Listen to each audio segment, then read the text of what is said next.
Welcome to the Purpose and Possibility podcast.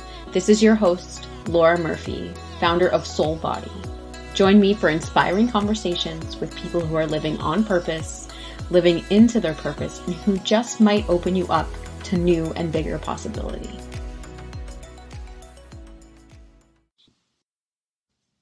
Today's episode is a very special one. It is my very first guest episode. It is also an episode where I get to interview one of my very dear friends, Erin Rogers, and talk about her journey from being a corporate recruiter and being at the height of her career to leaving it all and stepping into the unknown and really embracing her gifts as an intuitive, as a healer, and as a channeler. And just talking about her journey through that. Erin coins herself as the leader of leaders, and she'll meet you at the intersection of logic and spirit to help you remove the stuff that keeps you from being your most expansive self. I mean, who wouldn't want that? We dive into it all today. We talk about her journey. Like I said, we talk about moving through fear. We talk about, when it comes to resistance from people around us, and how she learned to trust her intuition over time. One of the most inspiring things I find from Erin is her courage to take a step in the direction of where she wants to go without knowing what the full picture looks like or even making full sense of it. She's willing to take a step and to get things in motion, and that is very courageous. So I hope you enjoy the episode. It is a powerful conversation. We go deep. It's heart-opening, and I hope that you enjoy it.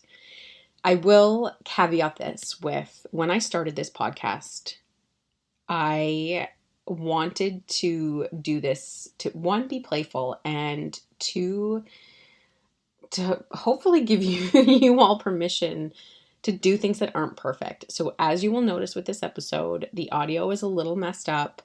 My mic is a little too loud. There's a bit of a delay in the internet. So, you're with us. You're with us on this journey through the awkwardness of learning how to do this and a practice of just showing up, even if it's not perfect. There's a part of me that wanted to scrap the whole episode and start over, or do it over. And no, I'm not doing that. So I'm putting it out. Also, there are some swear words and illicit language in this, so earmuffs if there's kiddos around.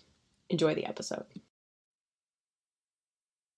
Okay, today our very first guest. So today joining me on the podcast is a very dear friend of mine, Erin Rogers.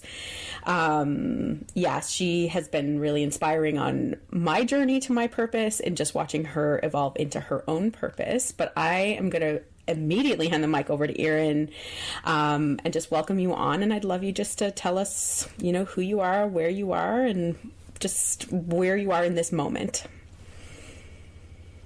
One, thank you for having me. Two, major congratulations. All that are listening to this, just know that it's going to be amazing, all the things you have to share. I've been witness to it for a number of years. So excited to watch this unfold, and pumped to be connecting. In terms of who I am, it's really changed over the years that you've been with me. I think the truth that I'm coming to that can sound cheesy is like, ultimately I am love, and I've become like the business of becoming more in love with myself is really like who I would say that I am. And we were talking just briefly about the changes even in me, like delving more deeply into what that means. So who I am, I'm a healer, I'm a facilitator, I'm a channel, I'm an intuitive. I love a tool. I love a tool. Whether it's a how-to, a 3-step process, human design, astrocartography, astrology. I'm an experimenter in life specifically, I would say. I'm usually the first one to say, like, sure, I'll try it, let you know how it goes. And she's not kidding. Honestly, I've known Erin for 6 or 7 years. And every time you call me and you're like, I went to this healer, I'm like, oh my God, give me their information. I'd be the next one in line. So you were always like the guinea pig to try them out. And then I would follow suit. So excited. And I'm working on being. which is ironically the most challenging thing of my life so far, is not in the present or in the past or in the future, but just in the present. So those are some of the things I like to share without sort of, like we talked about, saying who I am and what I do specifically. But that's some of the things that are like in my orbit at the moment, I would say. I just want to pause and just acknowledge that and your truth. And I started like welling up. Wow, how many times am I going to cry on this podcast? I started welling up when you were like, I'm a healer. And because in watching your evolution to get to where you are today, one, it's been inspiring for me, but two, seeing you come into who you are, and even recently putting the tools in front of who you were, but now you're like, no, I am this, has been a really beautiful evolution, and I'm sure we're going to get deeper into that. And I, just so everyone knows, before I hit record, I was mentioning to Erin, I'm like, you look so different, but like in the most positive and radiant way. And I think it's because you're coming so into your heart that your face is actually like shifted, if that's possible. It's pretty beautiful to witness. Mm-hmm. So tell us a little bit about your background. My intention with this podcast is just to inspire people to live differently and to see that there's something else out there. I mean, I think we all, especially our age group, grew up in a time where, you go to school, you get a job, and then you retire, and that's your life path. And my intention is to show people that, while that is amazing, that there's other things out there. So I'd love to hear a little bit, and like, I know your background, but just kind of like what got you to today.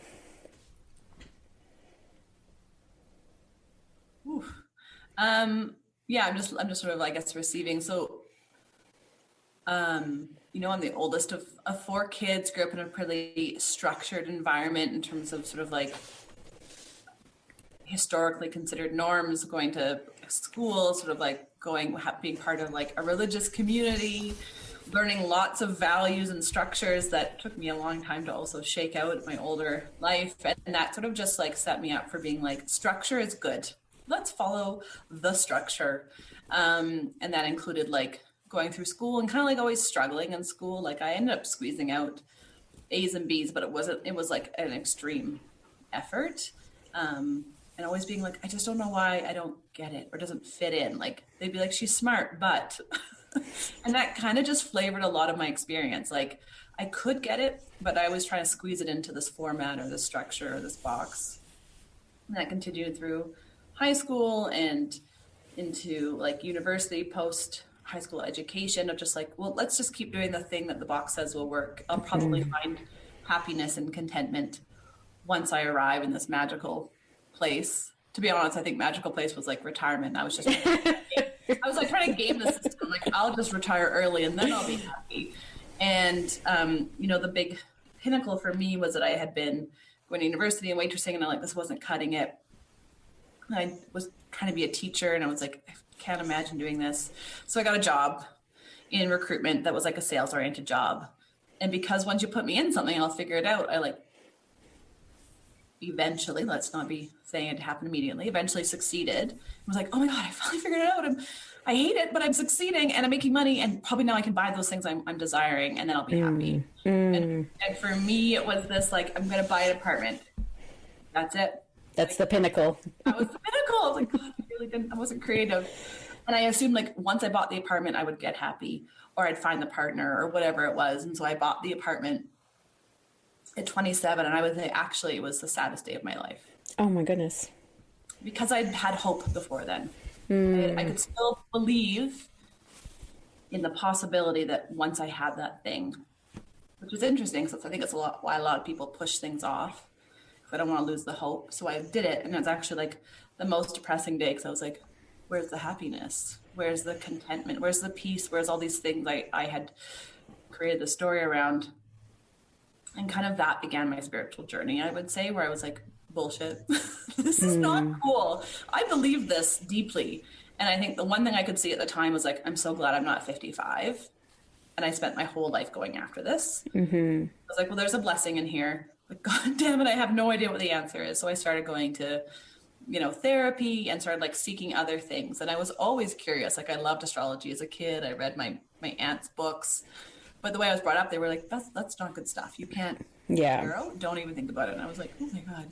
But it was so in me that like somebody I trusted had a tarot reader and I went to see her and she validated a bunch of the like experiences I had that were definitely not explainable in the linear. And then it just like kept going and building on experiences. And then by the time I met you in my mid 30s, you were like, I'm into these things. That took me a while, but I was like, could I come with you? And I started coming to you. Like, Erin decided we were going to be friends, and that was it. it's true. I did see you. We were going to a gym at a time, and I saw you, and that girl's gonna be my friend. I don't know much, but that's for sure. And so, charmed her into it. And then she was into all this boosting stuff that I was like too nervous, I would say at the time. And I was still going to like signing up for courses and seminars online. I had started to see healers that had like some alternative like intuition inside. And then it was like, I can't remember if it was like a breathwork session or we went to that woman that was a psychic in a channel, but there was just something where all of a sudden I was like, I'm in. This shit's cool. I don't know what this is. And in my like work life, I was so frustrated because I could do my job, but I was never happy at it. And in fact, some might even have said I was good at my job. And I was like, so I was living this dual life.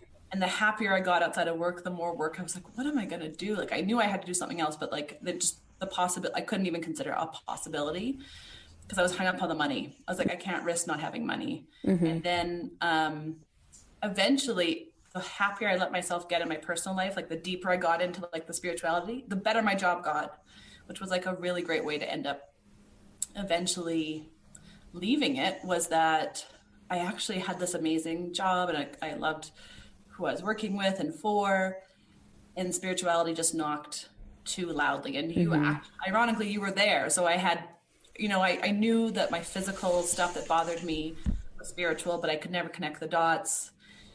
I had an MD who was also a spiritual coach because she stopped being an MD. And she was the first one to be like, oh, well, you're not, it's not your inner voice.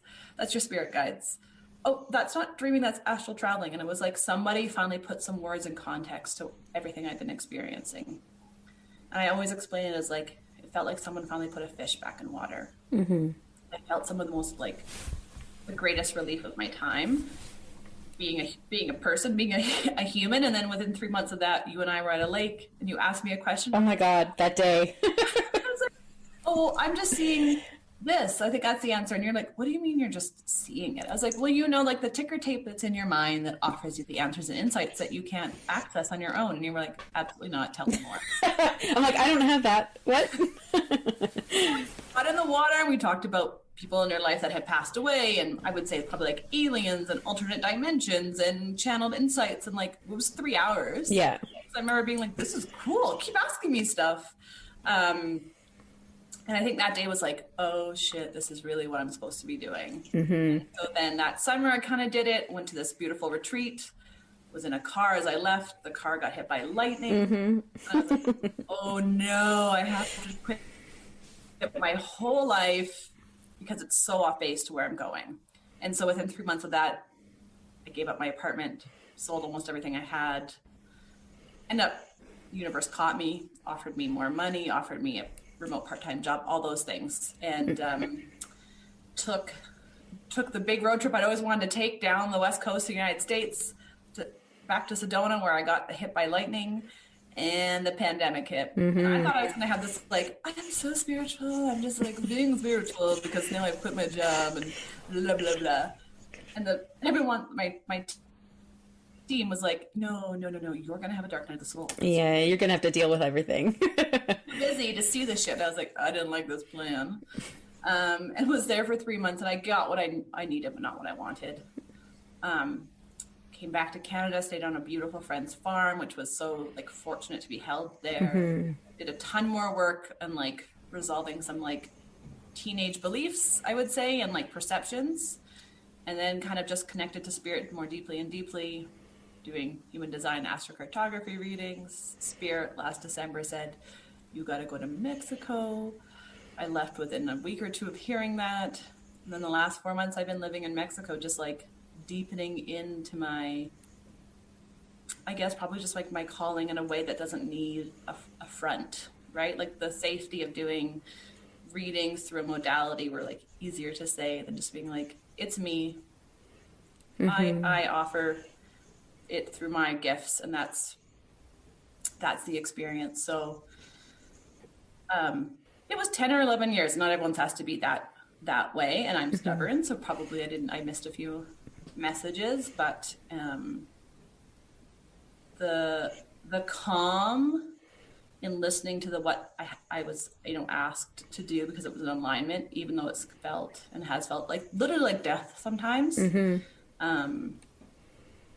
been a beautiful gift. But there's no like, and then one day I just bippity boppity boo, I was doing it. There was a lot of heartache and tears and fear and like leaving, because I think even if your life feels hard, it's familiar, and humans love familiarity. Oh yeah, more than they can embrace change, I would say. And I struggled with that deep. And I honestly, believe, story. Who knows? Yeah, there's lots of other. I truly believe people stay in something, and it doesn't have to be a job. It can be a relationship, a point in your life, anything, that people stay in suffering because it's familiar. And anything outside of that is unfamiliar, yet outside of that can be freedom.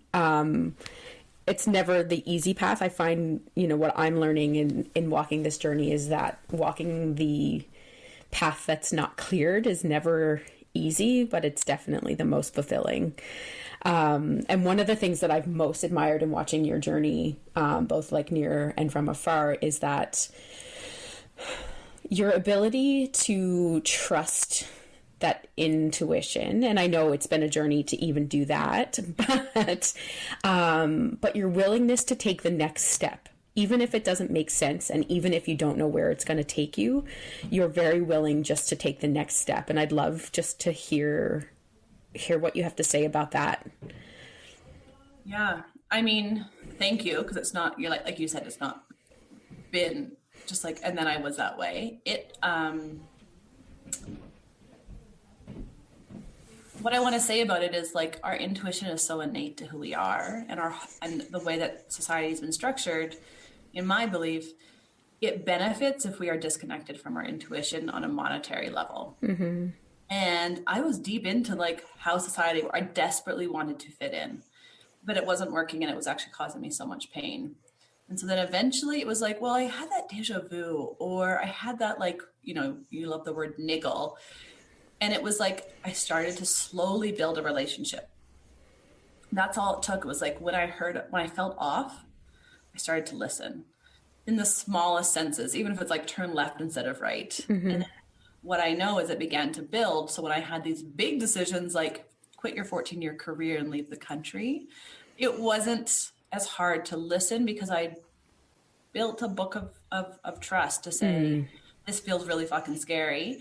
And when I look back and I've listened to this type of feeling, it's always led me somewhere, honestly, better than I'm not that imaginative. I'm pretty imaginative, but the universe always has more magical plans. And so then by the time like I was going to Mexico, it was like, okay, this is terrifying. What do you mean? But if I look back for some evidence just to calm my ego, it says it always works out. And this isn't just like, I'm not using my brain. It's like, it's a combination. My brain can come in afterwards. But it was a slow build of trust consistently that allowed me now to use it for really big decisions and feel 100% sure. Well, probably still having a minor freak out every once in a while. It's normal.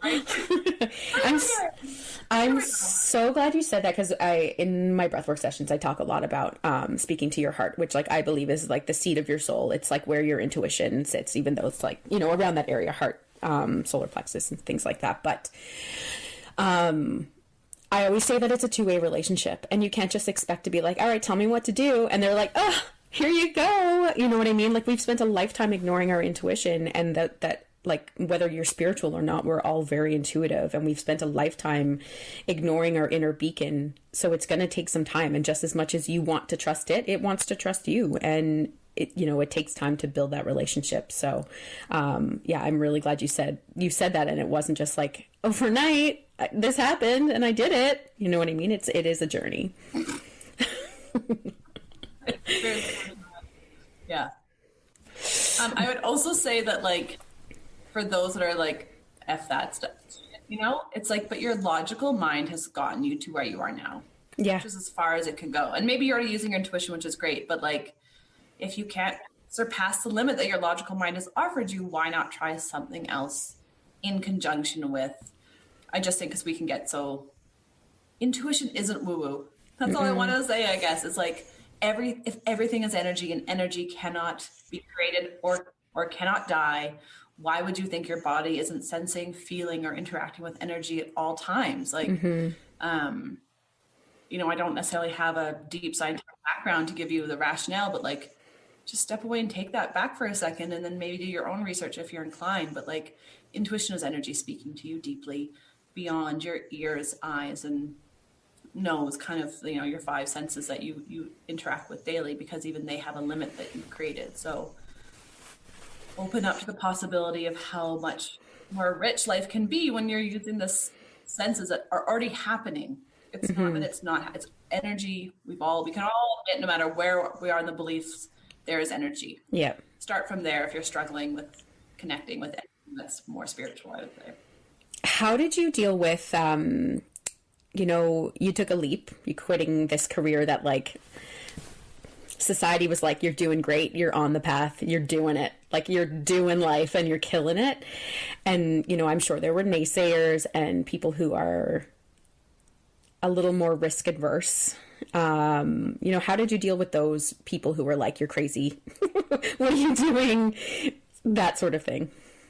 Like, I'll say that I probably wanted to do this for 10 years. Yeah. Like, if I'm being realistic. And so it was to the point where I was so tired of my own self that also that helped. Yeah. If I wasn't risk adverse, I would have done it way earlier. But I am risk adverse. I did make a lot of decisions for most of my life based on risk. But eventually, you know, I've said before, like, the discomfort of staying the same became greater than the discomfort of change. It was like I couldn't physically be in my vessel. And I learned to maybe say less to people. And because people have a really interesting way of telling you their perspective when you make a change. Because I have done some like different things in my life. And I mostly notice other people speak at me and tell me their reason why they would or wouldn't do it. Because by me breaking conformity, it makes their truth that they've told to themselves of why they can't change untrue. Right. And the thought of living in that untruth is so uncomfortable, they have to dig for the reason that they might make that change to make it acceptable that I made a change. So I think for me, it was getting to a point in life where I was like, great, yeah, okay. Like, I was like, this has nothing to do with me. And no matter with my family, my coworkers, my boss, whatever it was, I was just like, cool. Because it would be like everyone would have a different reason. Because I actually just said very little. Like, I was like, oh, it's just time. And I was on the path to like a really big job. And so they were like, oh yeah, your health. Or like, oh, well, you're young, you should do it. Or, well, you're single. Like, they had all these reasons. And I was like, sure. That would be for you the reasonable choice. So if you are in a place in life where you're coming up against this type of opportunity, do more listening than speaking. Let other people show you who they are, because it doesn't really fucking matter what they think. As long as you have some semblance of like, this feels correct for me. Like, maybe it's $1,000 in the bank, maybe it's 100,000, maybe it's a job that's remote, whatever it is. You just need to know what's true for you and what you desire for your leap, so that you feel safe in your body. But also make sure you don't over-rotate to create some story that you need. Yeah. Because I'll tell you, the universe caught me in an unimaginable way.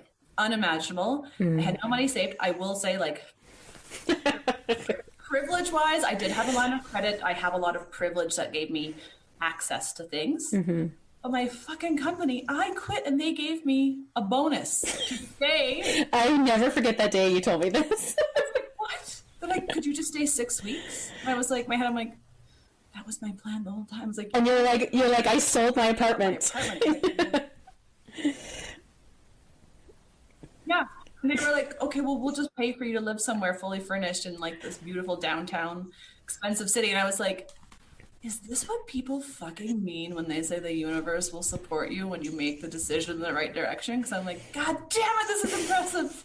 What the fuck is going on? And then they hired me back, remote part-time, to do the simplest aspect of my job that like allowed me then to like make the leap and gave me way more time and like the same money. I remember being like, this is a trick. God damn it, people are right. Like, I just think I always thought people were lying before it happened to me. If I'm being really honest, I talked about this the other day. I was like, you're a fucking liar. I don't want to believe that, but that sounds crazy. Or like talking about going to work and you meet people that love their job. I'm like, they're just better at faking it than me. Oh my God. I love their job as they are. Like, I was just. Go ahead. I will never forget. I was working for a tech company that was in banking, and I will never forget this moment. I went to a conference, and this woman who was like getting an award for reaching the pinnacle in her career in banking, and I just remember sitting at the table when I knew, because that was right before I like quit my job and went traveling, and I knew that moment that I was like doing the right thing when she got up and was like, she talked about how she sacrificed her time with her family and et cetera, et cetera. And she's like, I am just so passionate about payments. And I was like, she is lying. And I knew, I was like, I'm out. I'm done. Yeah. I'm just like, and I know now that there are people, because I finally have felt that excitement about not even work, just like what I create now in this deep, deep way. I was like, oh, I guess you can do that in anything. And honestly, it's anything. It's just your perspective and where your soul's called you. But I remember being like, you can't be that fucking excited about this project. Like, I am just doing it because I'm supposed to do it. And so it's like been interesting to be like, oh, they aren't lying. I was just never aligned. But yeah, like I was never gonna be like, if my lifetime of recruitment, and honestly, it's actually a pretty cool job because you do cool jobs, but it wasn't ever gonna be my thing to feel like I could stand on the fucking stage and be like, woohoo! And then I was like, I can't do this. So anyway, I just think it's interesting that I can have the other side of the coin now, because I just thought they were lying and they were actually as unhappy as I was. Yeah. And I think that like, I think it's important also, like, it doesn't mean everyone has to like quit their job or whatever, but for me, it took like looking at the worst case scenario. For me, the worst case scenario is I took the leap, I tried something, and then I have to get another job. So in essence, I was already living my worst case scenario of working for somebody else. And then like, I was just like, oh, it kind of made it seem not so bad that I was already living my worst case scenario. So what if I went for the best case scenario?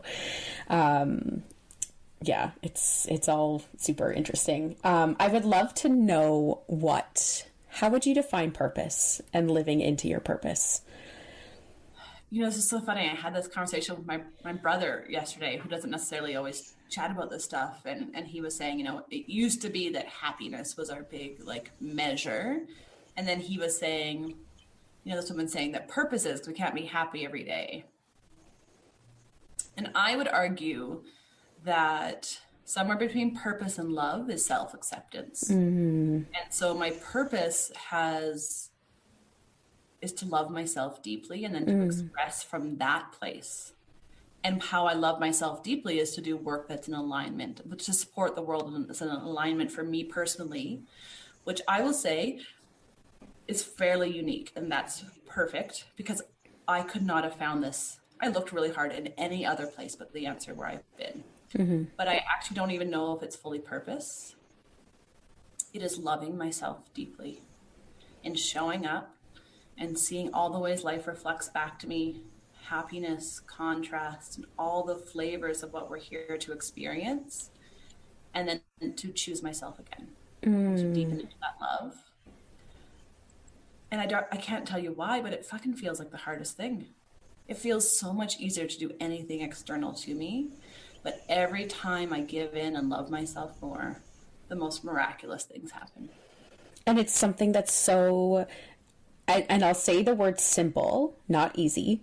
Like, it's a very simplistic love yourself. And I remember in a breathwork session, I can talk to the ethers and they answer sometimes. And I asked like, what was my purpose? And the word I got was love, which like falls very much in line with what you're saying. And I was like, but how do I make a website about love? But like, can I make a buck off self-love? But it's something that's so fucking easy. And like, so it's something that, it's not something that's innate to us. It's not something that's taught to us. Yeah, I mean, I will say, I think it is innate. True. But it is not taught. I just, the way I've been seeing visions lately, the way I've been seeing visions is we're born in love and we die in love. Mm. And as when we're born, we start to pick up this armor that helps us develop our experience here because we're here for contrast.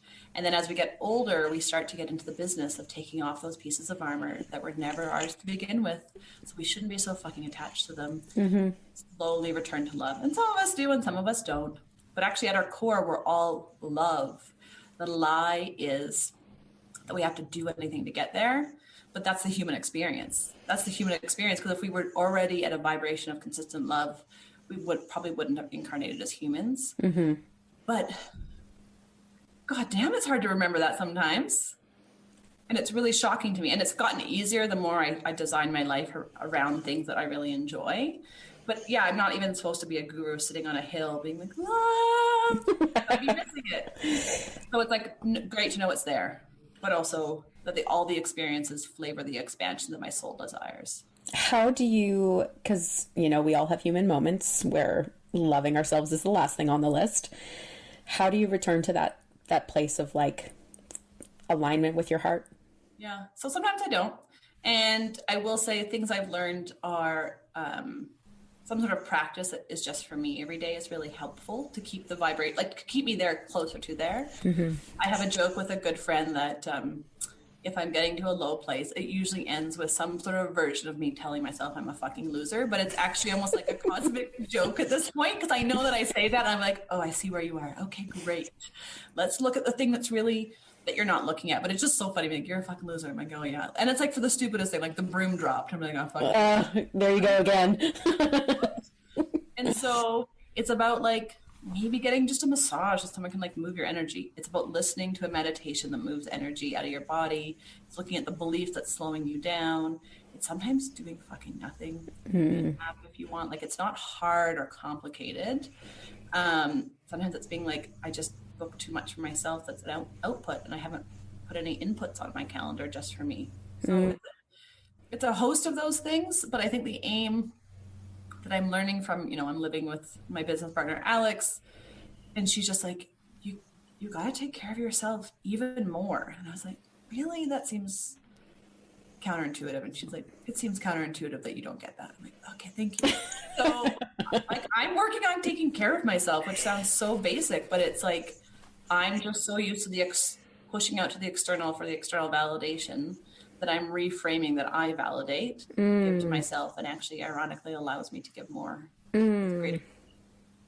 Oh, so powerful. What would you tell your younger self that you know now?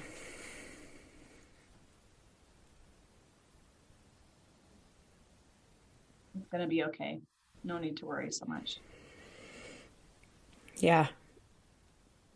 Wow. I feel like you just got something. There was a little message or something happened in there. Yeah, it's. I mean, I was so stressed. So, yeah. And like, what a beautiful journey to how you said, like, I got the thing that I wanted, and it was like the saddest day of my life. And I think it's like, it's in those moments we realize it's never the thing. Life is never about getting the thing. It's like, that is, no. I wish we could just let that go and learn that so early that it's never the things that we're like trying to achieve. It's something so much bigger. Yeah. Yeah. Wow. So I have some rapid fire questions before we kind of sign off. I feel like we could go deep on talking about a lot, and I want to talk about the channeling, but I think we can save that for another one unless you have anything you want to add on that. But, if there is a message that you could share, one message with everybody from your lessons, from your journey, from your learnings, what would it be? The answer is inside of yourself. It's not out there. And the more that you're inclined to look externally, it means the invitation is even deeper within. Ooh. So good. So good. And for reference, Erin and I we worked with a mentor for a while, and I remember her very first class, and she was like, your external world is a reflection of your internal world. And I was like, nope, I don't like it. And I had like all the resistance, because for me it meant I had to start taking some accountability.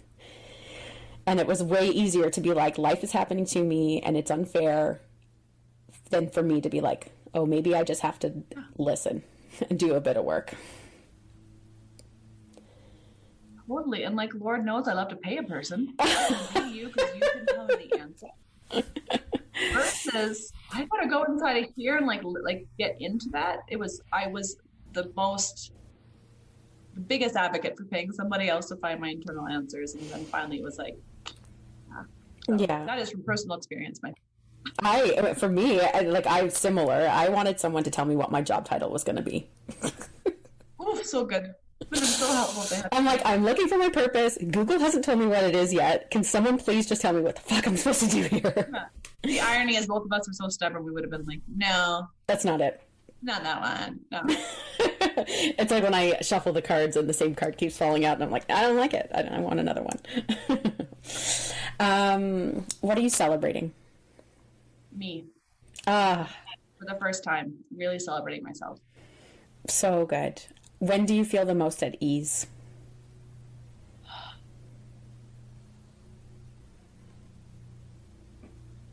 I mean, I want to say in the flow. And so the flow for me is like if I'm channeling, or if I'm in a really great conversation, or I'm reading, I'm just like, I'm not in my head, basically, I guess. Common denominator, I'm in the energetic receptivity of what's available and responding from that place of flow.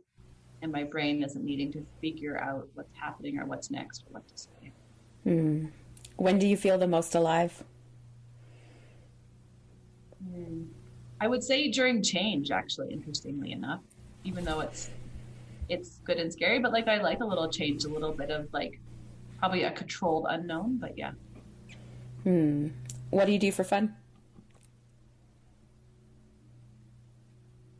I do love a coffee shop with a book. Oh, so good.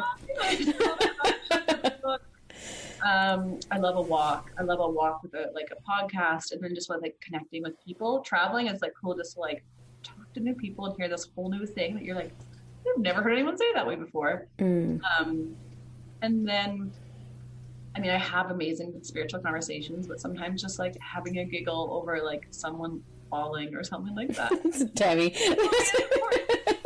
I just sent her a video yesterday. So it's like, it's all serious and it's not. So having fun is like deep spirituality, and also like that person just fell over and that was pretty funny. So it's all serious and it's not, and that's when it's fun. You can enjoy both sides of it. I'm very intentional on why I asked this question, and honestly, you inspired me to ask this question because, one, I feel like as adults we forget. We become so removed from that part of us that like deep belly laughs over something silly, and life has to be so serious. And I understand a pandemic is serious, and bills are serious, and life is, and our responsibilities. But at the end of the day, like, it's sometimes about having a chuckle. And the other thing, the reason why you inspired this question, so Erin and I are working on another project that's going to be launching soon. But you said to me, if it's not fun, I don't want to do it. And it literally like struck something deep within inside me. And I'm like, that's what this is all about. Yeah, I'm done with it being hard. I was really good at making everything hard. Oh, so good. I'll make it a little bit hard already if I don't set the standard or the expectation. It's fun. I'm like, I'm missing it. So it was helpful to articulate that. What is your heart asking for more of? Support, actually, interestingly enough. I'm moving into a phase of receiving more support, which will be really cool. And my final question is, what possibility are you opening up to? I did a quantum leap this morning, so this is serious. I'm opening up to the possibility that everything I deeply desire is available in this exact moment. I'm like, mic drop. Me too. Um, well, is there anything else that we haven't even touched on human design or anything like that? Because I think you're so much more than the titles of human design and astrocartography. But is there anything that you want people to know that we haven't talked about? That's a good trick question. I mean, I would say, even though, both of us create things for people to consume, remember that above all else, you hold all the answers. And when you connect with people, ensure they're people that empower